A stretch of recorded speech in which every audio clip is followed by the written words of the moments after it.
ভিতরে কেউ আছে কিনা বন্দি, এই চিন্তা থেকে কিন্তু এই সেলটি ভাঙা হচ্ছে, দেখতেই পাচ্ছেন। যে মুহূর্তে ডিবি কার্যালয়ের যে একটি গোপন সেল রয়েছে, সেই গোপন সেলটি চেক করতে কেউ আছে কিনা সেনাবাহিনীর টিম এবার যাত্রা করেছে।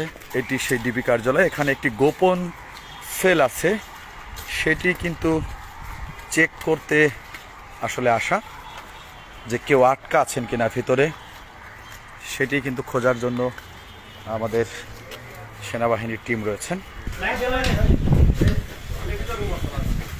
আমাকে মাদ্রাসা থেকে রাত্রে অন্ধকারে ধরে নিয়ে আসছে ডিবি 14 সালে। ধরে নিয়ে আসার পরে 31 দিন এখানে রাখার পরে উলঙ্গ করে তারপর পিটাইছে এখানে, তারপরে আমাকে মামলা দিছে।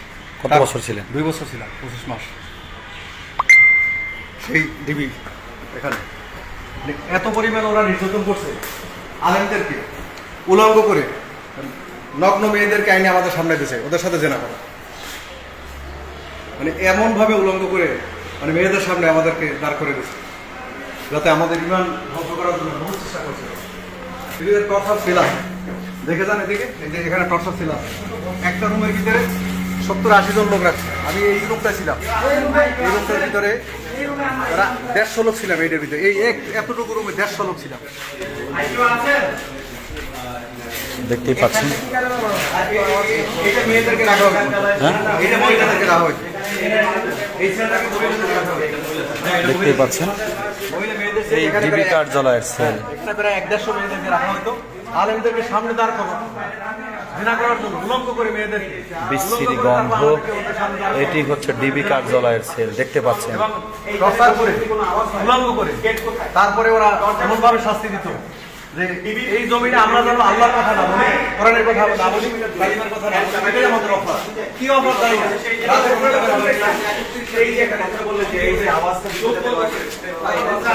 এই ভিতরে কেউ থাকলে সাড়া দেন। বাংলাদেশ সেনাবাহিনীর লোক এসেছে, আপনারা কেউ থাকলে সাড়া দেন। ডিবি কার্যালয়ের যে গোপন সেলটি ছিল, এই গোপন সেলেও কেউ নেই, দেখতেই পাচ্ছেন। এটি হচ্ছে ডিবি কার্যালয়ের গোপন সেল। আজকে আর কেউ নেই, আশা আসলে কেউ আর নেই। আমি বলতে চেয়েছি যে ওনারা যেভাবে গুম করেছেন মানুষকে, যেভাবে গুম করেছেন, অবশ্যই আমরা প্রতিটা জায়গায় আমরা চেক করা উচিত, প্রতিটা জায়গায় চেক করা চেক করা এই কারণেই আসছে আমাদেরকে কনফারেন্স করা হয়। এই মুহূর্তে কিন্তু সেনাবাহিনীর যে টিম রয়েছে তারা কিন্তু সেটাকে ভাঙার, এটি ডিবি কার্যালয়ের যে সেল, কাউন্টার টেররিজমের যে ইউনিট, সেই ইউনিটের পার্সোনাল হচ্ছে সেল। এই সেল কিন্তু সেনাবাহিনীর নেতৃত্বে একটি টিম। কিভাবে আসলে রাখা হতো দেখতেই পাচ্ছেন। ভিতরে কেউ আছে কিনা বন্দি, যদি কেউ থেকে থাকে সেক্ষেত্রে কিন্তু তারা না খেয়ে মারা যাবে, এই চিন্তা থেকে কিন্তু এই সেলটি ভাঙা হচ্ছে, দেখতেই পাচ্ছেন। কর্নেল রেজন, তার নেতৃত্বেই কিন্তু আসলে ডিবি কার্যালয়টি খোঁজা হচ্ছে, যে ডিবি কার্যালয়ে কেউ এখনও আটকা আছে কিনা, কাউকে রাখতে পেরেছে কিনা, সেটি কিন্তু দেখার জন্য এই ডিবি কার্যালয়ে রয়েছেন এখনও, দেখতেই পাচ্ছেন। এই মুহূর্তে কিন্তু আমরা সেই কার্যালয়ের ভিতরে যে সেলটি থাকা হয়, যেটাকে আসলে গোপন সেল বা টর্চার সেল বলা হয় কাউন্টার টেররিজমের, ভেতরে আসলে আমরা, হ্যাঁ, আমরা কিন্তু এখন সেইটি ভেঙে, হ্যাঁ, ভেতরে ঢুকছে। অবশ্যই আমরা দেশবাসীর যারা আসলে যাদের যে টর্চার সেল, যেটিকে আসলে দেখেন কি একটি জায়গা, কি জায়গা ডিবি কার্যালয়ের এই কাউন্টার টেররিজম, আসলে যারা সেনাবাহিনীর পক্ষ থেকে কিন্তু খোঁজা হচ্ছে। দেখেন সিস্টেমটা কি, এই যে হচ্ছে টর্চার সেল, এই সেলের মধ্যে রাখা হতো, দেখতেই পাচ্ছেন যে কি গোপন সেল আসলে বাংলাদেশের মানুষের জন্য তৈরি করা হয়েছে। এই মুহূর্তে কিন্তু সেনাবাহিনীর যে চৌকস টিম, তারা কিন্তু আসলে একদমই, দেখতেই পাচ্ছেন একটি বইও, এটি হচ্ছে সেল, যদি দেখাই এটি হচ্ছে সেল, দেখতেই পাচ্ছেন যে কিভাবে এই সেলের মধ্যে রাখা হতো। এবং তোষক একটি বইও রয়েছে, এখানে একটি বইও রয়েছে। জি, আমরা যদি একটু বলি একটি চিন্তা থেকে যে যদি কেউ এই মুহূর্তে ডিবি কার্যালয় বা কাউন্টার টেরিজমে পার্সোনাল সেলে যদি এই সেলে যদি আটকা থাকে, না খেয়ে মারা যাবে, সেই জন্যই কিন্তু এটি খোলা হয়েছে।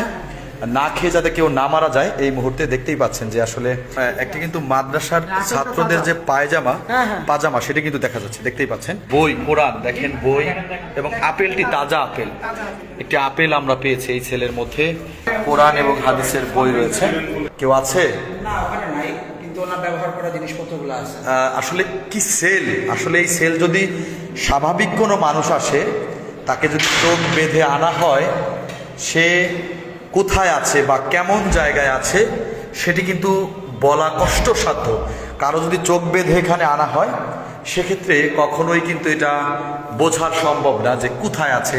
আপনাদেরকে দেখানোর চেষ্টা করছি যে সেলগুলো, কাউন্টার টেরিজমের যে সেলগুলা, তবে এই সেলের মধ্যে কাউকে রাখা হয়েছিল কিনা সেটি কিন্তু সম্ভব, মানে আমাদের যারা হেফাজত ইসলামের নেতাকর্মী রয়েছেন তাদের চিন্তা ছিল যদি কেউ থেকে যায় সেক্ষেত্রে কিন্তু না খেয়ে মারা যাবে। সেই চিন্তা থেকেই কিন্তু চৌকস টিমরা কিন্তু আসলে এখানে নেতৃত্ব দিচ্ছেন এবং আপনারা দেখতেই পাচ্ছেন যে বাংলাদেশ সেনাবাহিনীর লেফটেন্যান্ট কর্নেল রেজওয়ানের নেতৃত্বে এই টিমটি কিন্তু আসলে এখানে এসেছে এবং এই যে সেল, এই সেল থেকে কোনো মানুষ বের হওয়া বা শব্দ শোনা বা কোনোভাবে মানে কি, এটা আসলে কষ্টসাধ্য। যে জায়গাটি দেখলাম, এই জায়গাটা নিজের চোখে দেখে নিজেরই কষ্ট লাগতেছে যে কেমন জায়গায় মানুষকে এনে আটকে রাখা হতো।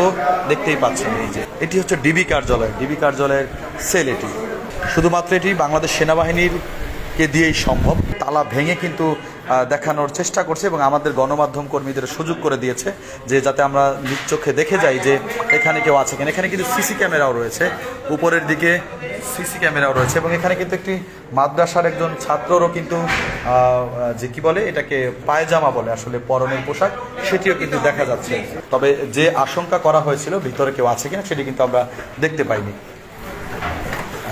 আপনাদেরকে আমরা একটু আরও সপ্তম তলায় নিয়ে যাচ্ছি, যেখানে সপ্তম তলা না, এটা অষ্টম তলা, এখানে নিয়ে যাচ্ছি। এখানে সেনাবাহিনীর টিম আছে, আমাদের সাথে আসুন এবং আপনাদেরকে আমরা এখানে কেউ আছে কিনা সেটি শুধু দেখানোর বিষয়, আর কোনো বিষয় নেই। ছাদে কোনো রুম আছে কিনা, কাউকে রাখা হয়েছে কিনা সে বিষয়টির জন্যই কিন্তু আসলে দেখানো হচ্ছে।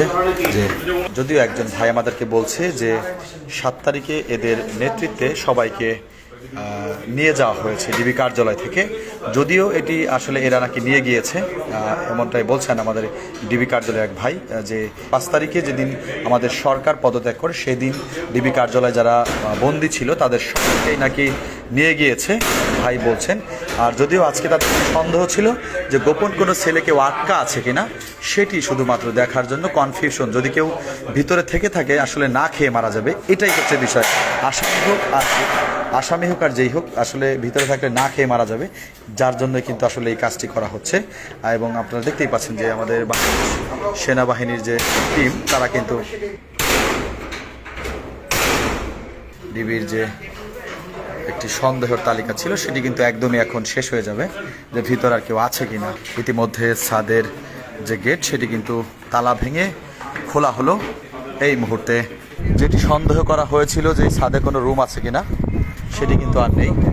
এখানে একটি রুম উপরে লক করা, নাকি অন্য বিল্ডিং ছিল, ডিবির কথা বলছে আপনাদের। এটা আসলে এটাই লিফটের, দেখি ওটা আচ্ছা। এটা লিফটের, কেউ নেই একদমই। কিন্তু দেখতেই পাচ্ছেন আসলে যে সংকট বোধটি করা হয়েছিল সেটির ডিবি কার্যালয়ের তালা কিন্তু একমাত্রই সেটি কিন্তু সেনাবাহিনীকে দিয়েই সম্ভব। এখানে কিন্তু অন্য কোনো প্রশাসনিক টিম এই কাজটি কখনোই করতো না।